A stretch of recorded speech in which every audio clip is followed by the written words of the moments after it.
bisa penjarakan tubuhku, tapi jiwaku akan selalu bebas merdeka. Tasawuf adalah ilmu rasa ati dan ilmu laku. Lakune apa? Lakune urip. Uripe apa? Uripe ati. Nah, itu tasawuf. Ilmu rasa ati, ilmu lakune ati. Lah kalau atine gak mlaku, ya mati udah di atine. Makanya diarani tasawuf itu ilmu rasa ati, ilmu lakune ati. Lah kalau kemudian dikatakan ilmu lakunya hati, berarti ilmu di mana kita bisa memahami dan mengetahui dan kemudian bisa berjuang untuk selalu menjaga yang namanya kehidupan hati indallah.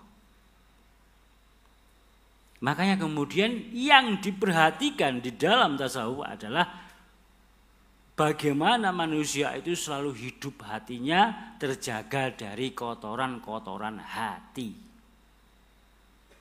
Bukan pikirannya. Kalau pikirannya ya gerombolan itu. Makanya banyak orang pinter mikir tok tapi di gerombolan.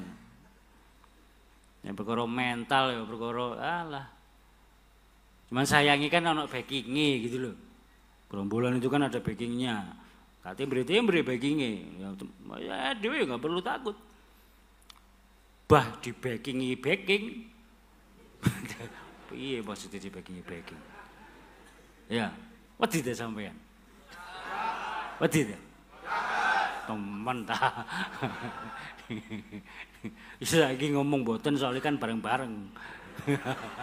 Lah sing anggotane mek wong 3, wong 4. Piye? Wedi ta nggih kados nggih.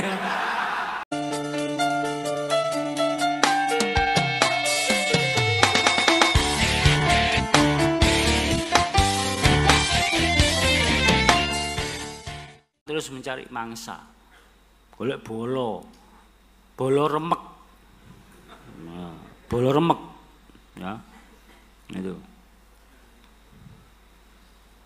Mereka terus akan mencari mangsa. Jadi hati-hati sampean itu. Hati-hati. Nah, asfala safilin ini dikatakan sebagai enci-enciane iblis di neraka. Iblis itu nanti masih akan diangkat, disaring kalau dia dosanya udah bisa diampuni. Karena dia masih menyisakan yang namanya iman. Masih menyisakan yang namanya makrifat.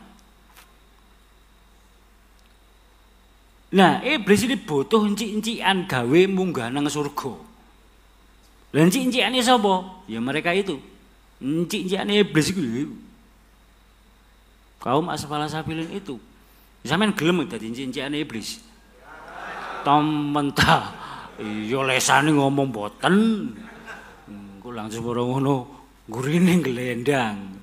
Ya, makanya agar kemudian semua unsur di opsit, jiwa opsit, anggota opsit terhindar dari gerombolan, terhindar dari laknat laten gerombolan, maka opsit harus menempatkan posisi gerombolan menjadi lawan nomor 1. Sanggup tak gak? Oke ya? Alhamdulillah, matur suwun.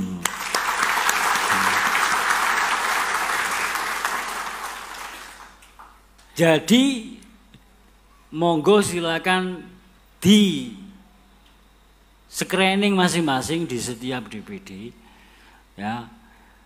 Masih ada unsur-unsurnya ndak? Itu harus selalu continue. Nek gak ngono bahaya. Kena bisikan angin sepoi-sepoi sampean iso nglendang. Masalah angin sepoi ono radiasine. Jadi makanya harus ekstra waspada, hati-hati. Sekelas khalifah pun masih kena, itu menandakan tingkat bahaya laten gerombolan itu. Enggak tembre-tembre. Oh iku dongkel itu istilahnya, dongkelnya aspal-aspilin.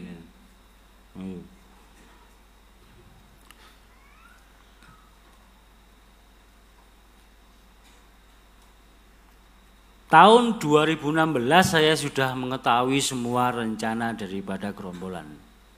2015-2016 saya sudah tahu. Tapi saya diem. Makanya kemudian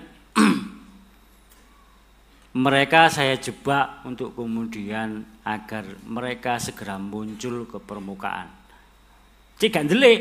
Jadi selama bertahun-tahun lamanya itu ndelik. Lah dipikir awake dhewe garo.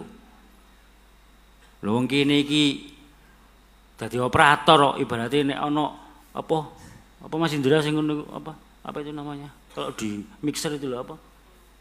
Apa ngene iki? Hah? Vendor yo. Vendor track yo. Nah, kalau ada uliran wis gampangane wong Jawa gampang. Wah, angel men vendor jere. Yo. Iki ceklane mesin jale. Uliran itu loh, apa?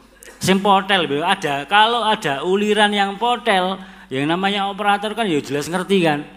Oh, iki ogel-agli, ya mesti ngerti.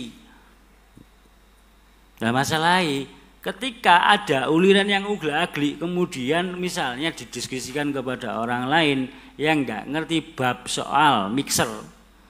Ya cuma enggak ngerti. Ya pasti enggak akan tahu. Maka kemudian yang mengetahui tentang hal tersebut hanyalah sang imam yaitu mursyid dan orang yang ditugasi untuk mengoperatori opsid yaitu saya sendiri. Jadi hanya dua orang ini yang kemudian mengetahui perihal soal gerombolan itu dari awal. Bahkan sebelum ada peristiwa. Kemudian saya menyusun secara personal jadi strategi untuk membersihkan gerombolan dengan pertama kali bagaimana mereka bisa terpisah dari opsid. Wis iki wis gak perlu dipikir. Gak usah dipikir, gak ngatasi sampean mikir engko. Wis gak usah dipikir, pokoke penting berjuang ngono ae wis ya. Wis urusan strategi itu wis urusan operator. Makanya yang paling susah itu operator. Makanya minta kerjasamanya. Wis ayo berjuang ae sing semangat macul sing sregep. Wah, itu. Mungkin kalau yang teman-teman kita dari Jakarta ya bingung. Maksudnya macul itu apa? Mas Indro enggak bingung ya? Oh enggak ya, alhamdulillah. Enggak bingung tiba-tiba. Jadi gini ya. Ketika Thariqah Siddiqiyah itu sedang terancam dari dalam, itu berarti ancaman jauh lebih berbahaya ketimbang ancaman dari luar. Maka kemudian harus dengan suatu cara yang memang enggak bisa dinalar sama sekali oleh pikiran kita. Itulah yang terjadi. Maka bagi kita yang mengabdi di dalam Thariqah Siddiqiyah itu, kalau kita sudah sampai kepada takwal ilah, kalau sudah sampai kepada keyakinan kepada Allah, kalau sudah sampai keyakinan kepada Thariqah Siddiqiyah dan mursyid Thariqah Siddiqiyah, iku urusane Thariqah Siddiqiyah itu urusannya wis urusan urip mati. Jadi gak cuman urusan urip tok. Dalam artian iku soal kehidupan kita sendiri. Bahwa kita itu kalau sudah cinta kepada Allah, kalau sudah cinta kepada Rasul, kepada mursyid dan kepada Thariqah Siddiqiyah, itu urusannya wis lahir batin. Jadi bagi para pejuang, lebih baik saya hancur ketimbang Thariqah saya yang hancur. Itu. Jadi kalau kita pribadi masih bisa ditebus dengan kebahagiaan banyak orang di dalam tarekat. Ibaratnya nek apa-apane awake dhewe iso mati syahid. Karena membela kecintaan kepada Allah. Mempertahankan kecintaan kepada Allah, mempertahankan ajaran-ajaran Allah. Jadi OPSID ini adalah organisasi di lingkungan Thariqah Shidhiyah yang bernafaskan tasawuf. Tasawuf itu apa? Tasawuf adalah ilmu rasa ati dan ilmu laku. Lakune apa? Lakune urip. Uripe apa? Uripe ati. Nah, itu tasawuf. Ilmu rasa ati, ilmu lakune ati. Lah kalau atine gak mlaku, ya mati udah di atine. Makanya diarani tasawuf itu ilmu rasa ati, ilmu lakune ati. Lah kalau kemudian dikatakan ilmu lakunya hati, berarti ilmu di mana kita bisa memahami dan mengetahui dan kemudian bisa berjuang untuk selalu menjaga yang namanya kehidupan hati indallah. Makanya kemudian yang diperhatikan di dalam tasawuf adalah bagaimana manusia itu selalu hidup hatinya terjaga dari kotoran-kotoran hati. Bukan pikirannya. Kalau pikirannya ya gerombolan itu. Makanya banyak orang pinter mikir tok tapi di gerombolan. Yang perkara mental ya perkara alah. Cuman sayangi kan anak backingnya gitu loh. Gerombolan itu kan ada backingnya. Katanya beri backingnya. Ya dia nggak perlu takut. Bah di backing. Iya maksudnya di backing. Ya, wedi deh sampean. Wedi deh. Teman ta. Isa lagi ngomong boten soalnya kan bareng-bareng. Lah sing anggotane mek wong 3, wong 4. Piye? Wedi ta? Nggih kados nggih.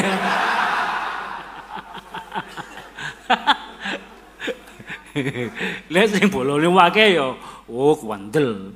Ya. Lah sing bolone pas tiba ketua sak bendaharane sak wakile mek tibane bojone tok. Ya, ngono ya. Ya ngono.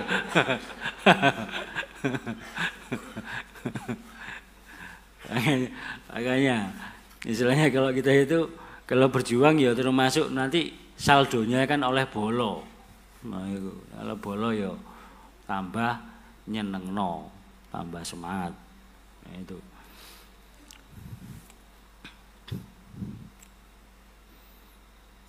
Alhamdulillah pertemuan malam hari ini itu begitu membahagiakan sekali bagi kita semua. Jadi sudah lama memang enggak ketemu secara nasional ya. Ini kan nasional ya. Dari Sabang, belum ada Sabang ya. Dari Batam. Jadi bukan Sabang sampai Merauke tapi Batam sampai sampai Bali ya. Oh, sampai Bali. Batam, Bali. Oh iya. Padha bene ya. Ya. Alhamdulillah, jadi ini merupakan sejarah bagi kita semua. Banyak PR yang harus kita kerjakan. Banyak PR perjuangan yang harus kita kerjakan ke depan bagi OPSID. Terutama juga PR-PR yang berhubungan dengan wajah ke dalam, yaitu ke dalam Thariqah Siddiqiyah, dan PR kita yang berwajah keluar, yaitu kehidupan berbangsa dan bernegara. Maka kemudian bagi teman-teman yang barusan hadir masuk bergabung di dalam OMSID di DPD-DPD baru, mohon untuk semakin merapatkan koordinasi kepada teman-teman yang lain dalam artian mempererat silaturahmi. Cegak kaget. Nanti kalau belum memahami OMSID itu gimana sih, kadang-kadang kaget. Loh lah kok ngene, loh. Akeh luwe. Lah nek akeh luwe kok akhirnya ngowoh. Makanya nggak perlu dipikir, ayo kita jalan bareng, kita adaptif. Jadi OMSID itu salah satu tuntutan perjuangannya itu adaptif. Adaptif itu apa sih? Bisa beradaptasi dengan semua keadaan, dengan semua lingkungan, dengan semua situasi yang ada di sekeliling kita. Itu tantangan bagi OMSID yang menjadi sebuah tuntutan yang harus bisa dijawab. Jadi misalnya waktu situasi kayak gini, ini pandemi, ini kan sulit secara ekonomi, banyak kesulitan di mana-mana. Tapi alhamdulillah berkat rahmat Allah yang Maha Kuasa dan ridho Sang Guru, kita bisa ketemu di sini secara bersama-sama. Ini merupakan sesuatu barokah yang sangat besar bagi kita. PR kebangsaan itu juga menjadi tantangan besar bagi kita semua di dalam OMSID. Bagaimana kita bisa selalu berbuat terbaik untuk bangsa dan negara. Memahami secara konkret tentang kebutuhan bangsa ini untuk merdeka dan berjaya. Memahami secara konkret kebutuhan negara ini untuk merdeka dan berjaya. Bukan memahami isi kepala kita, bukan memahami isi perut kita, tapi memahami tuntutan besar kejayaan bangsa dan negara kesatuan Republik Indonesia. Itu OMSID itu. Kok di dalam OMSID jek seneng korupsi, jek seneng jajah, jek seneng merampas hak kehidupan orang lain? Itu namanya bukan jiwa OMSID, tapi pengkhianat. Itu. Nah, kalau berkhianat di dalam OMSID, ya tahu sendiri akibatnya. Karena di OMSID ini sudah ada sistem yang namanya ultra sistem. Harus dipasangi, sudah ada itunya, sensore gitu. Jadi bagi kita semua harus bisa memahami. Jadi di OMSID itu memang organisasi sing jenenge arek enom iku biasanya kan piye sih? Ya sondok-sondok Melayu, ya sondok-sondok kadang angklih, kadang Melayu, ya macul, ya kayak gitu. Tuntutan macul ini menjadi sebuah kewajiban karena kita itu dikatakan organisasi pemuda. Walaupun usianya sudah 40 sampai 50. Ya. Yang umurnya 50 udah banyak enggak di sini? 50 tahun. Hah? 50 tahun. 53 tahun. Wah, iya. Gak layak batian ya. Ya, karena sudah 53 tahun. Kalau yang lain ini kan nggak mau mengaku kalau sudah 50 tahun, ya kan, makanya jaketan. Ya. Ya kan, bahaya gitu ya. Kalau ada motivasi terselubung di balik itu. Ya memang Bapak Wali Talqin ini agak tradisional memang. Ya kita harus bisa memaklumi ya. Yang berani ngeritik Bapak Wali Talqin cuma saya tok. Soale liyane iso digletho. Bahaya. Ngarep guyu ngguri mlangkon.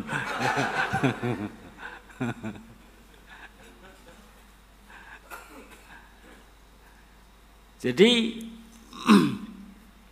di dalam tuntutan perjuangan kebangsaan seperti halnya yang sudah-sudah, kita masih tetap bergerak untuk ngeramut kahanan para kaki bangsa ini. Siapa kaki bangsa itu? Adalah mereka rakyat. Mereka warga negara yang hanya mendapatkan pengakuan secara separuh dari negara. Siapa itu? Mereka saudara kita yang belum merdeka.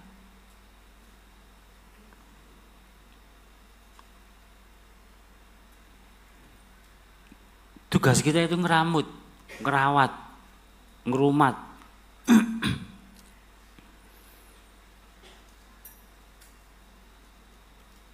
Karena salah satu misinya di OPSID itu untuk Indonesia Raya. Jadi ya itu, nggak ada lain, nggak ada bukan. Jadi bukan lain, bukan tidak. Ya. Seperti jelajah desa. Ke depan saya berharap dari teman-teman semua di daerah, kalau bisa kita bisa mengagendakan yang namanya jelajah desa keliling. Jelajah desa keliling itu dalam artian bisa terjadi juga dalam ranah jelajah pulau. Jadi maksudnya setiap DPD saya berharap bisa kemudian menjadi tuan rumah jelajah desa secara kontinu, dalam artian keliling, jelajah desa keliling. Jadi misalnya ada DPD mana mengajukan, Mas ini ada, kita punya daerah yang bisa untuk dijadikan agenda jelajah desa misalnya, itu bisa diajukan ke DPP. Ya, nanti kalau sampean mengajukan data jelajah desa kok gak direspon sama anak-anak DPP, sampean ngomong aku. Ya, sampean ngomong aku. Karena di DPP itu kadang-kadang memang kebat keliwat. Kakean sing pinter, titik sing goblok. Jadi kalau misalnya kok laporan, misalnya kok wakmul, nanti mang, arek nanti. Oh, kono, delik deh. Iya, kuwatir diumbah. Nah, itu biasanya itu kalau lemot, biasanya saya mesti tajak rapat, tak gawakno rinso. Nah itu tak gobrot. Diumbah ya. Masih teman-teman yang lain juga gitu. Kalau misalnya kok lemot ya mesti digobrot. Ya. Digobrot itu istilahnya kan disemangati gitu loh. Ya. Ya mohon maaf saya itu ngomongnya ya memang kayak gini karena memang saya itu wong desa. Berarti ya cetas-cetos. Bloko. Nah, masuk tagak bloko soto. Ya. Enak ya. Isine setrum tok jadi. Ini sampean ngantuk setrum ya kasih ngantuk sampean. Ya. Oh, no, jadi setrum. Bloko soto itu simbol daripada setrum, makanya warnanya merah. Nah, itu bloko soto. Makanya termasuk mengkritik Bapak Wali Talqin ini kan termasuk bloko soto. Ya. Kalau yang lain gak wani kritik ya. Dewe tok sing kritik.